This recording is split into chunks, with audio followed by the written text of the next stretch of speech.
bring technology to the China market.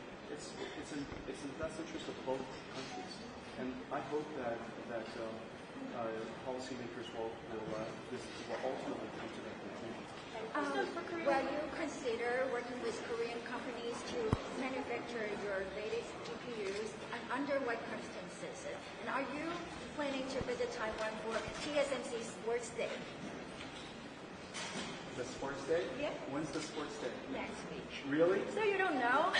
Really? It's next week? Okay. Well, let's see where I'm going to be next week. However, there are a lot of considerations when choosing a foundry for manufacturing our chips. Most of the considerations are related to whether the foundry's technology and the technology we need are perfectly aligned. And it's not good or bad. It's just simply a decision. The chips that we make are very different than mobile devices, very different than PCs, and so it just depends on where the opportunities are, where the foundries decide to focus their process technology. And then second, a lot of it has to do with timing. You know, the process technology is advancing, our chips are advancing. Sometimes the roadmaps just don't line up, and it takes a lot of good fortune, good timing, and good alignment. There's a lot of factors involved. Justin, one more question over here. Yeah. Can I take one from over here? I'll be right back. Yeah. Yes. 2 days ago, U.S. and Korea has made trade deal, but uncertainties remain on semiconductors. Significant tariffs that could affect Nvidia's business. And could you share your hope for use of recent trade deals between two countries? Which two countries? U.S. and South Korea has made trade deals, but there's remaining uncertainty about semiconductor tariffs that could affect Nvidia's business. You know, I'm not in politics or geopolitics, and we lead companies. The most important thing for companies is stability, whatever the conditions are. As you know, long before Nvidia was founded, Earth had gravity, and we made it work for us. And every country has taxes. We make it work for us. And the cost of living is different in every single country, and we make it work for us. I think that whatever the tariffs are, so long as it's stable for some time, we'll make it work. And I'm very confident that the Korean companies are going to be quite agile, and we'll find a way to thrive again in the, whatever decisions are made about tariffs, we'll continue to thrive. There is any AI GPU business cooperation with LG Korea, and you met Chairman Lee Jae-yong and Chairman Johnson last night. What did you talk about with them, and can you have any impressions?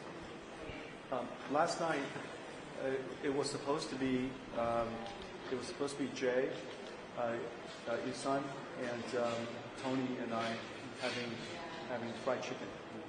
And the reason I just really love Korean fried chicken. Who doesn't love Korean fried chicken? Right? There's K-pop and there's KFC, right? And so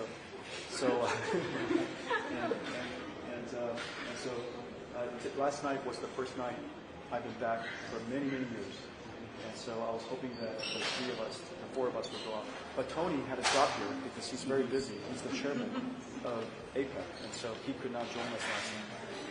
Mostly, we spoke about fried chicken.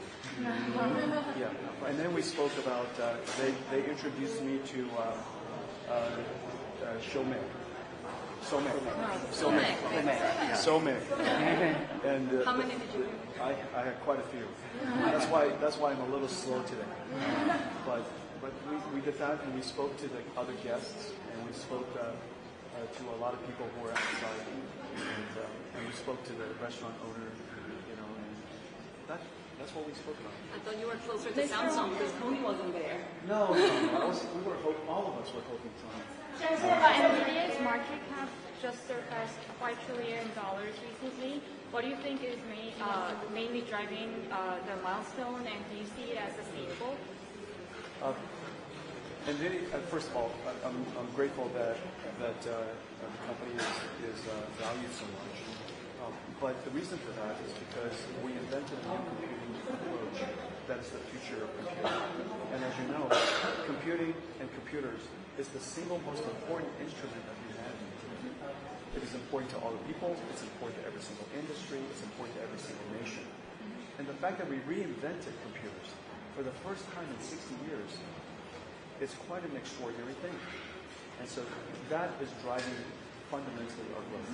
The second is, of course, on top of that, we invented a way of computing that made AI possible. And intelligence is the most valuable commodity in the world. It's the thing we treasure most. And we can now manufacture intelligence for many industries. And we see every day for chatbots, of course, but in the future we'll see intelligence for manufacturing and robotics and self-driving cars and science and digital biology and even quantum chemistry and quantum computing and 6G telecommunications. All of that will have AI technology that integrates it. So the future opportunity for us is really quite extraordinary, quite enormous. It's once in a lifetime opportunity. I'll be right back. 양사와 어느 정도 진전을 이룬 상태인지 GPU와 GPU의 how much progress was made with the both companies? 한국 정부 AI 정책에 대한 평가도 있다. And then I'm wondering about how you would evaluate the AI policies from the Korean government. The AI policies for the Korean government is really important. And the reason for that is because AI requires energy, it requires land, and it requires the ability to construct factories. And all of that has benefits from governments that are very, very supportive of AI. And President Lee is incredibly supportive of AI. He understands all of these issues. And he wants Korea to be one of the world's leading AI hubs. In fact, his hope is that his dream is that Korea is the world's leading AI hub, only behind the United States and China. And so that's a very ambitious goal, and there's no reason why Korea cannot achieve it. You have the technology, you have the software expertise, and you also have a natural ability to build manufacturing plants. Industrialization is really a core strength of Korea. And so I think this is just a fantastic opportunity, once in a generation opportunity for Korea. And there's no question that the leaders that I was with today and President Lee is 100% behind it. With respect to HBM4, as you know, we have very valued partners, and there's no reason to choose between my valued partners. I'm really hoping that they will all succeed and that we will all become very, very large. I hope that I'm going to be a gigantic customer for both of them for many years. Don't you gain more price competitiveness though if you have both of them? No, they treat me very fairly, and both companies have been long-term friends, and they treat me very fairly. Jensen, you mentioned that the Chinese government blocks the Yeah, I'm coming. Yeah, so hold on. So, can I ask you questions with you, Jensen? Okay. Do you want to go first? Yes. Okay. So what else did you discuss with President Lee Jae-myung about South Korea becoming an AI hub? Because there's a lot of talk about that. But are you guys discussing building AI data centers or reducing Korea's API reliance? We spoke about all of that. We spoke about Korea building sovereign AI, Korea building AI infrastructure. We announced today that Korea will build 250,000 most advanced GPU AI factories here in the very near future. A brand new initiative that was just announced today. 250,000 GPUs is a very large number. It will be used for everything from training and creating Korea's sovereign AI, building Korea's AI startup ecosystem, supporting science and research here in Korea, of course, the government, and then all the industries, everything from healthcare to automobiles to digital twins of factories and building chips and building ships and every single industry will be impacted.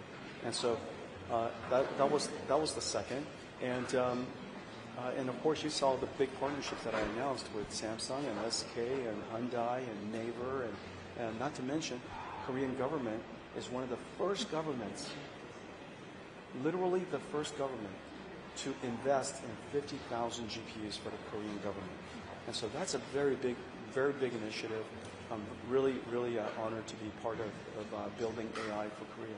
So now that you're pitting Samsung against SK and Hynix when it comes to high bandwidth memory chips, would that bring down prices, better margin story for Nvidia?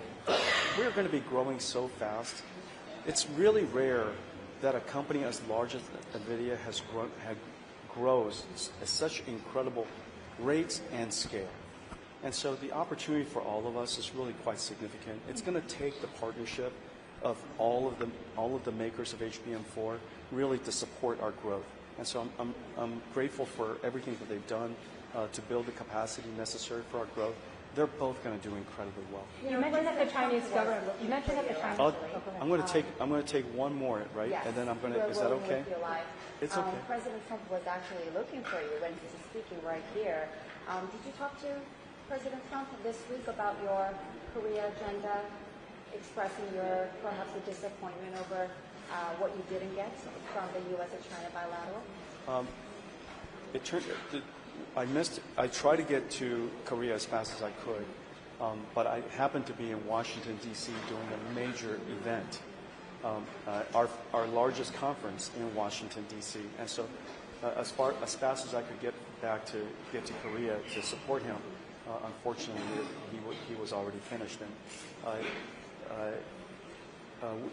he knew everything that I was going to announce here in Korea. President Lee knew everything I was going to announce, and they're all really proud of the announcement, and they're really pleased that we're investing so much American technology, and we're going to make such large investments here in Korea. And so President Lee was very supportive. President Trump was very supportive. I'm delighted by the success of the summit that they had between President Trump and President Xi. Just from reading, like everybody else, it sounded like it was a huge success. I don't know what they spoke about or didn't speak about, and I'm looking forward to learning more over time. You mentioned that the Chinese government blocked the H20. What do you think the real market opportunity is for Nvidia in China, given that the Chinese government has been signaling that it wants Chinese companies to buy Chinese chips? That's understandable. Every country should want their companies to succeed. And China has really extraordinary companies. Their entrepreneurial spirit, their technology speed, their innovation speed, their work ethic. And of course, you can't overstate the incredible might of China manufacturing.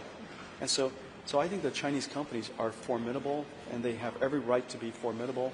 And China has every right to want their companies to succeed. Right, but what role would you have in there? How competitive is the B30A, for example? I was about to answer your question, how big of a market opportunity it is. It's, I would say it's probably $50 billion this year. It's probably, call it a couple of $100 billion by the end of the decade.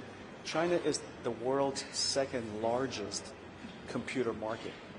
It is vibrant, it is growing, it is extremely modern, and it's also very competitive.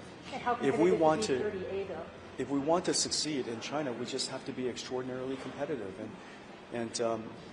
But I think we're putting the, if you will, the cart before the horse. I think ultimately, the U.S. government and the Chinese government have to decide what role they would like Nvidia to play. And I think that I've been very clear that having Nvidia technology in China is in the best interest of the United States and the best interest of China as well. And I hope that I'm optimistic, and I hope that the right answers will emerge. Nvidia has to pay a 15% tax. I got a question about your investment in the U.S. I know that you recently visited TSMC's Arizona factory. So I just wonder how many proportions of your advanced chips to be produced in the U.S. TSMC invested in manufacturing in the United States